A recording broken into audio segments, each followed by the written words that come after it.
O sistema de ensino, hoje a gente tem um pouco mais dessa coisa de altas habilidades e superdotação, já tem os contraturnos, tem um entendimento maior. Naquela época não tinha. Então naquela época era assim, eu era isolado, não interagia com as outras crianças, não gostava de falar com ninguém e tirava nota ruim. Resultado, era retardada. Uhum. Naquela época era assim que funcionava.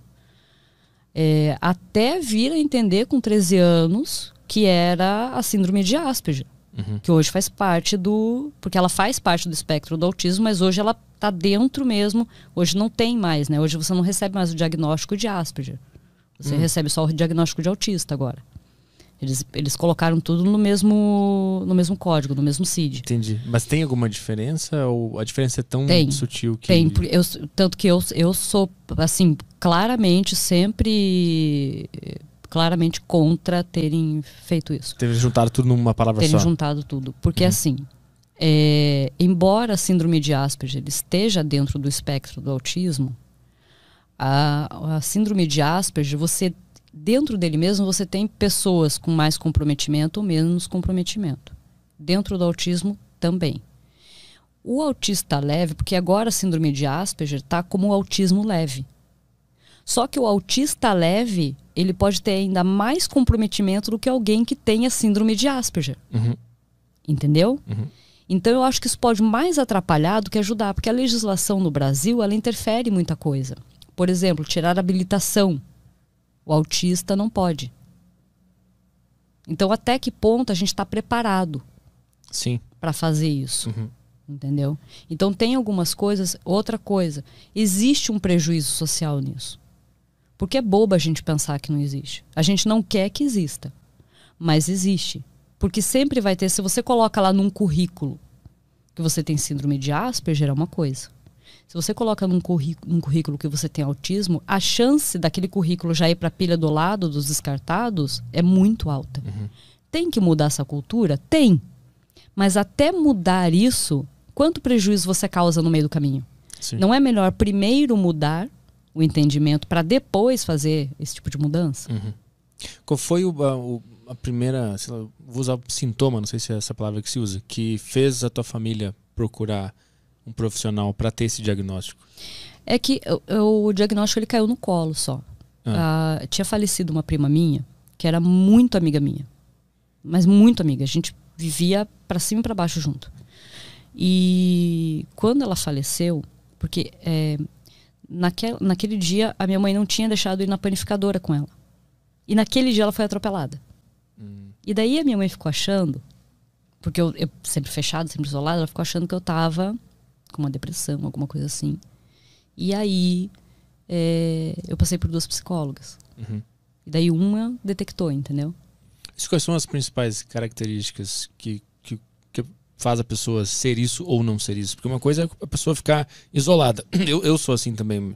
Mas onde é que está ali a linha que diz que é e que não é? Existem várias características. Então é importante passar com um psicólogo, né? Não ir só pelo checklist. Uhum. Mas ali, né, entre as principais, tem a questão do prejuízo social, né? Porque não consegue interagir tão bem socialmente. Eu sou treinada. Eu tô aqui conversando com você porque eu sou treinada. Uhum. É diferente. Eu tô te olhando também porque eu sou treinada. Eu tomo medicação. Tem todo ainda um processo atrás, né? Nos bastidores.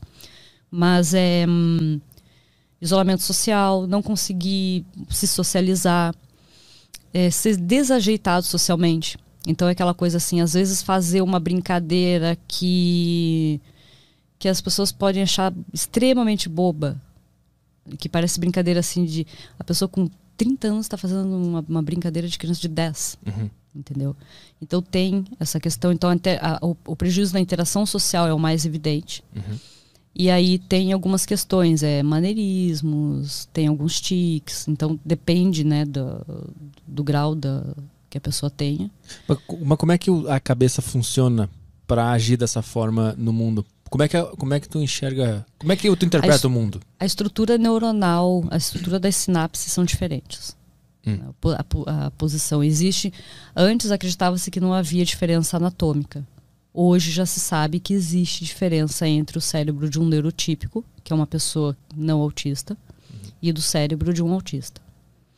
Né? E aí ainda nessas pesquisas ainda verifica-se o cérebro de quem tem síndrome de Asperger, porque embora no CID, né, isso no mundo inteiro tenham juntado tudo ali, né, no mesmo grupo, ainda assim as pesquisas eles procuram verificar, né, as diferenças, porque existem algumas diferenças.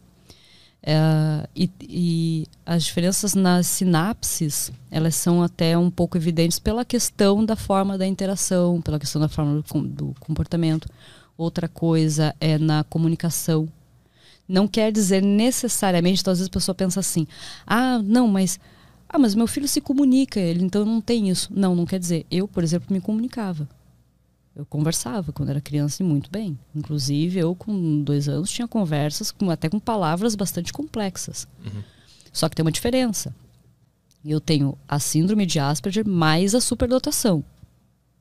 Então entendeu? Por que cada caso é um caso? Porque daí pode ter outras questões. Tem pessoas que têm autismo ou a síndrome de Asperger e tem o QI abaixo da média. Tem pessoas que têm um QI na média. Aí vai também as informações ambientais. Então, como os pais levaram isso desde a infância. Né? Se houve suporte, não houve suporte, como é que foi o estímulo, né, para o contato externo. Então, muitas coisas influenciam. E aí, quando a gente está falando de síndrome de Asperger, é mais evidente essas influências, até porque muita gente com síndrome de Asperger consegue já usa uma coisa chamada masking, que consegue usar uma máscara entre os neurotípicos. Então tem um comportamento muito próximo de um neurotípico, que é justamente para poder não ser hostilizado, né, ou destratado.